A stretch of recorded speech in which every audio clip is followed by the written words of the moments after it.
제11대 경기도의회가 구성되고 첫 본회의가 열렸습니다. 첫날 도정지리에서는 양당이 날선 기싸움을 벌였습니다. 도정지리 첫날 분위기를 알아봅니다. 경기도 버스 노동조합 협의회가 오는 30일부터 전면 파업에 들어갈 전망입니다.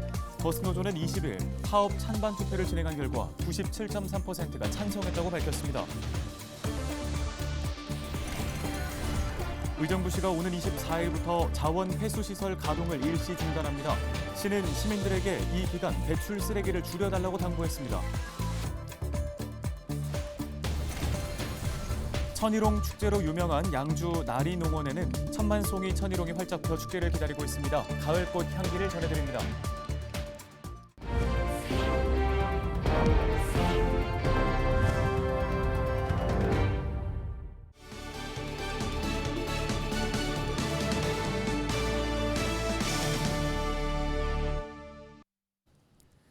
시청자 여러분 안녕하십니까? 헬로티비 뉴스 시작합니다. 첫 소식입니다.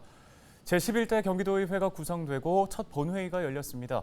첫날 도정질의에는 어떤 질의 답변이 진행됐는지 들어보겠습니다. 김소영 기자와 연결되어 있습니다. 자, 김소영 기자, 첫날 도정질의 분위기는 어땠습니까? 네, 경기도의회 첫 도정질의는 양당의 날선 기싸움이 예상된 가운데 10시부터 시작이 됐습니다. 질의 전 5분 발언이 시작이 됐고 국민의힘 이병길 의원의 발언이 진행되던 중 본회의장에서 고성이 오가기도 했습니다. 민주당의 한 의원이 경기도와 관련된 발언을 해야 한다. 정쟁을 위한 자리가 아니다라고 했고 이후 민주당 명재성 의원이 발언대에 올라 역시 이 같은 내용을 발언하자 박수가 터져 나왔습니다. 시작부터 날선 대립을 보이자 염종현 의장은 본회의장 내에서 큰 소리를 내거나 박수를 치는 행위에 대해 자제를 당부했고 여의도보다 더 바람직한 의회가 되어야 하지 않겠냐며 양당 의원들을 다독이는 모습이었습니다. 네, 이 도정질의에서 정부가 삭감한 예산이죠. 지역화폐에 대한 질의가 있었다고요? 네, 도정질의의 첫 시작은 민주당 황대호 의원으로 시작이 됐는데요. 정부의 지역화폐 전액 삭감에 대한 질의가 시작됐습니다. 황 의원은 2년 동안 사업비 28배가 증가를 했고 골목 상권 활성화와 경제복지 정책 등이 지역화폐로 추진되고 있는데 정부의 예산 삭감에 대한 대안을 물었습니다. 김동연 도지사는 기획재정부에서 지역화폐에 대한 비목이 사라져 증액조차 할 수 없는 상태라며 다시 지원과 비목 설치를 국회의원들과 함께 노력할 것이라고 말했습니다. 상인들의 걱정하는 목소리를 들었다며 예산 심의 과정에서 반영될 것이며 예상보다 적은 금액일 경우 경기도에서도 플랜 B를 준비하고 있다고 답했습니다. 네, 또 경제부지사 그리고 경기도의 주요 보직 인사청문회에 대한 질문도 있었죠?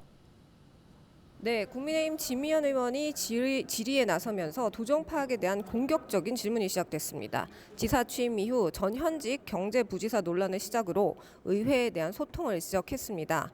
김 지사는 경제부지사는 인수위 시절부터 경제 안정을 위해 반드시 필요하다고 말했으며 현재 경제부지사에 대해 경제 전문가가 아니라는 부분에 대해서는 인정할 수 없다고도 답했습니다. 그 밖에도 국민의힘은 김동연 지사를 향한 맹공격을 퍼부었고 김동연 지사와 민주당은 방어에 나섰습니다. 경기도의회 본회의 첫 도정질의는 21일과 22일 이틀 동안 진행됩니다.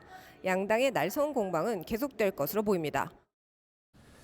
네, 알겠습니다. 오늘 관련 소식은 여기까지 듣겠습니다. 보도국 김소영 기자였습니다. 다음 소식입니다. 경기도 버스 노동조합 협의회가 오는 30일부터 전면 파업에 들어갈 전망입니다. 버스노조는 20일 파업 찬반 투표를 진행한 결과 97.3%가 파업에 찬성했다고 밝혔습니다. 이에 따라 오는 29일까지 두 차례 노동쟁의 회의를 거쳐 노사가 합의에 이르지 못할 경우 30일 첫 차부터 전면 파업이 시작될 전망입니다. 이번 교섭에 참여하고 있는 버스는 47개 업체 1,600여 대로 도내 전체 노선 버스의 92%를 차지하고 있습니다. 양주와 동두천이 부동산 조정 대상 지역에서 해제됐습니다. 국토교통부와 기획재정부는 부동산 가격 안정 심의위원회를 열고 양주와 동두천, 파주, 평택, 안성 등 경기도 내 5개 지역을 조정 대상 지역에서 해제했다고 밝혔습니다. 규제가 풀리는 지역은 주택담보대출 비율 등 대출 규제는 물론 다주택자 중과 등 부동산 세제 규제가 풀리게 됩니다. 이번 규제 해제로 경기도 내에서는 의정부와 김포 등 조정 대상 지역이 28곳으로 줄었고 구리와 하남 등 투기 과열 지구는 여전히 14곳으로 지정돼 있습니다. 이웃 주민의 신고로 처벌을 받았다며 주민을 보복 협박한 50대 여성이 경찰에 붙잡혔습니다. 포천경찰서는 특정 범죄 가중처벌 등에 관한 법률상 보복 협박 혐의로 50대 여성 A씨를 붙잡아 조사 중이라고 밝혔습니다. A씨는 지난 16일 저녁 10시쯤 포천시의 한 다세대 주택에서 이웃 B씨의 집을 찾아가 우산으로 출입문을 부수고 위협한 혐의를 받고 있습니다. A씨는 지난 7월 술을 마시고 소란을 피우다 출동한 경찰을 때린 혐의로 재판을 받고 있는 상태로 A씨는 이웃 주민 B씨가 자신을 신고한 것으로 알고 범행을 저지른 것으로 알려졌습니다. 경찰은 이번 달 내로 A씨를 검찰에 송치할 방침입니다. 경기도 어린이집 보육교사의 절반 이상이 계약직으로 고용 불안을 겪고 있는 것으로 조사됐습니다. 경기도 여성가족재단이 지난 5월 10일부터 22일까지 도내 보육교사 1,097명을 대상으로 노동 환경에 대한 설문조사를 실시한 결과 53%인 581명이 계약직이라고 답했습니다. 또 계약 기간은 2년이 94%로 가장 많았고 계약 기간 만료 후 갱신 가능 여부에 대해서는 66%가 교사 희망시 가능하다고 답했습니다.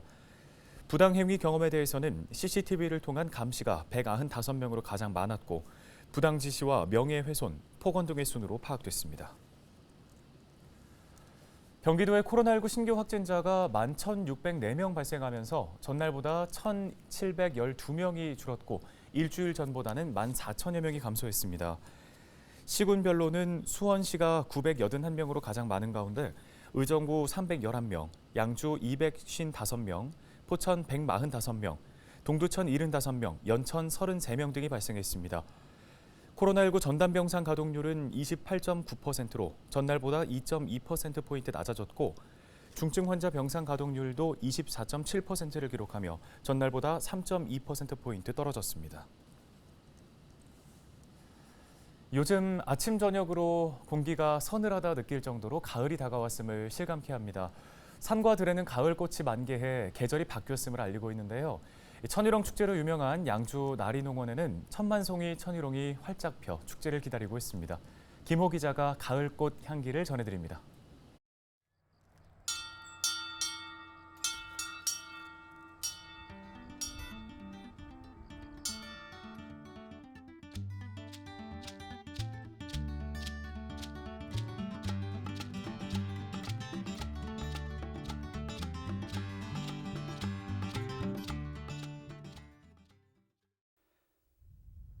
알록달록 가을꽃이 공원을 가득 채웠습니다.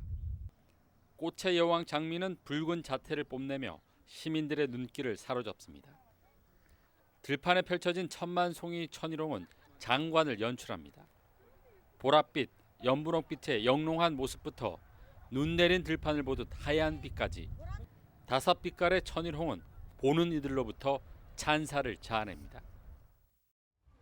예, 천일홍이 너무 예뻐요. 전체적으로 보니까 바람도 시원하고요. 더운 여름 가고 나니까 시원하고 천일홍도 이쁘고 참 좋네요. 바람이 선선하니까 확실히 가을이 온 것 같아요. 노란 코스모스도 바람에 흩날리며 가을이 왔음을 알립니다. 가을의 전령사로 불리는 갈대는 분홍빛 옷을 입고 손을 흔듭니다. 아지랑이가 핀 듯 하늘거리는 핑크 물리를 보고 있노라면 가을의 매력에 흠뻑 빠집니다. 코로나19로 중단됐던 나리공원의 가을꽃 구경이 다시 재개되면서 시민들의 발길이 이어지고 있습니다. 335 짝을 지은 아이들은 알록달록 꽃 구경에 신이 났습니다. 친구와 함께 가을꽃을 카메라에 담으며 새로운 추억 한 장을 만듭니다. 예전에 코로나 전에 왔다가 갔는데 그때는 이제 막 이거를 못하게 해가지고 구경을 그래서 못 왔었거든요. 근데 이번에 한 달 해가지고 와서 간만에 보고 하늘도 맑고 너무 좋아요. 양주시는 코로나19로 중단됐던 천일홍 축제를 3년 만에 개최합니다. 오는 24일부터 이틀간 열리는 축제에서는 인기 가수 축하 공연과 패션쇼 등 다양한 행사가 펼쳐집니다. 헬로티비 뉴스 김호입니다. 네, 얼마 전까지 늦더위 또 태풍도 지나가면서 언제 가을이 오나 싶었는데 리포트 보니까 가을이 성큼 다가왔음이 느껴집니다. 이 파란 하늘과 알록달록 가을꽃을 보니까 나들이 가고 싶다는 생각도 절로 드는데요.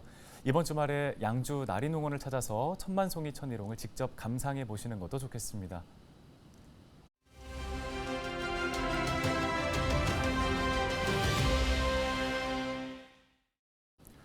다음 소식입니다. 의정부시가 오늘 24일부터 자원 회수시설 가동을 일시 중단합니다. 어떤 이유 때문인지 또 의정부 시민들의 쓰레기 처리는 어떻게 되는 건지 알아보겠습니다.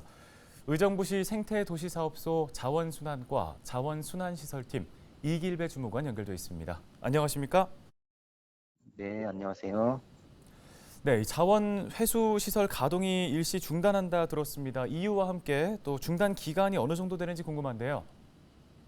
네, 소각장은 24시간 가동되는 시설 운영 특성상 설비의 피로도가 심하고요.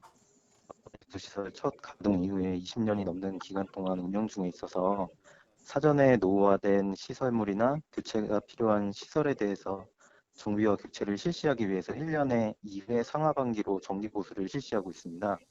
이번 하반기 정기보수는 9월 24일부터 10월 15일까지 22일간 진행될 예정입니다. 네, 자원 회수 시설이 가동을 멈추게 되면 쓰레기 처리는 어떻게 되는 건지 궁금한데요. 배출을 아예 하면 안 되는 걸까요? 정기보수 기간 중에도 의정부시에서 배출되는 쓰레기는 정상 수거될 예정이고요. 자원회수 시설 내에 설치된 생활 폐기물 저장도 저장이라든지 수도권 매립지 반출로 분사 처리해서 시민들의 불편함 없이 정기보수를 진행할 예정입니다. 네, 하지만 현재 시행 중인 수도권 매립지 컷포제로 반입 총량이 초과되면 반입 수수료 초과 부과나 반입 정지 등 불이익이 발생할 수 있어서 시민 여러분의 재활용품 분리수거나 쓰레기 줄이기에 협조가 필요한 상황입니다. 네, 사실 이 소각장이라는 게 어느 지역에서나 환경 침해에 대한 우려가 제기되는 시설인데 의정부시에서는 좀 걱정을 덜어도 되겠습니까? 네, 주민분들께서 우려하시는 부분에 대해서는 저희도 충분히 공감하고 있고요. 타 지자체 사례를 보면 많은 주민들이 거주하는 노원, 마포, 목동, 해운대와 같은 지역의 소각장도 주택가에 위치하고 있고 유네스코에서 지정한 생물권 보존 지역인 설악산과 제주도에서 또한 피해가 발생된 사례가 보고된 적은 없는 것으로 알고 있습니다. 의정부시 또한 오염물질에 대해서 철저히 관리하고 있고요. 크린시스와 같은 24시간 감시 체계로 철저히 관리하고 있습니다. 네, 또 한편 이번 달 초에 김동근 시장 전문가들과 함께 소각장 관련 논의를 진행했는데 현대화 사업이 추진 중인 건가요? 현재 현대화 사업에 대해서는 확정된 것이 없는 상황으로 최적의 방안을 도출하기 위해서 논의를 진행하고 있는 상황입니다. 네, 알겠습니다. 관련해서 오늘 도움 말씀 여기까지 듣겠습니다. 의정부시 생태도시사업소 이길배 주무관이었습니다.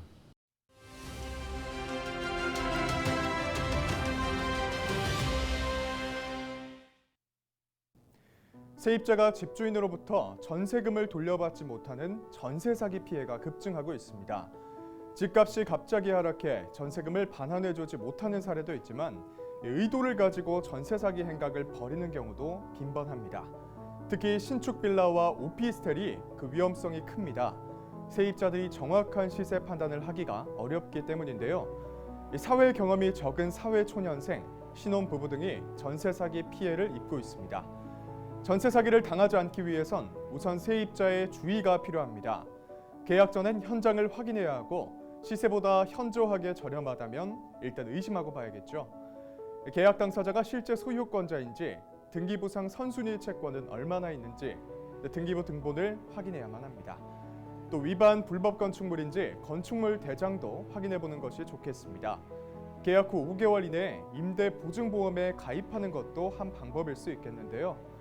정부는 신축 빌라 등 다세대 주택의 경우 세입자에게 정확한 시세를 공유하고 악성 임대인의 정보를 확인할 방법을 검토하고 있다고 밝혔습니다. 더 이상 피해가 발생하지 않도록 실효성 있는 대책이 하루빨리 나오길 기대해봅니다. 데일리 브리핑이었습니다.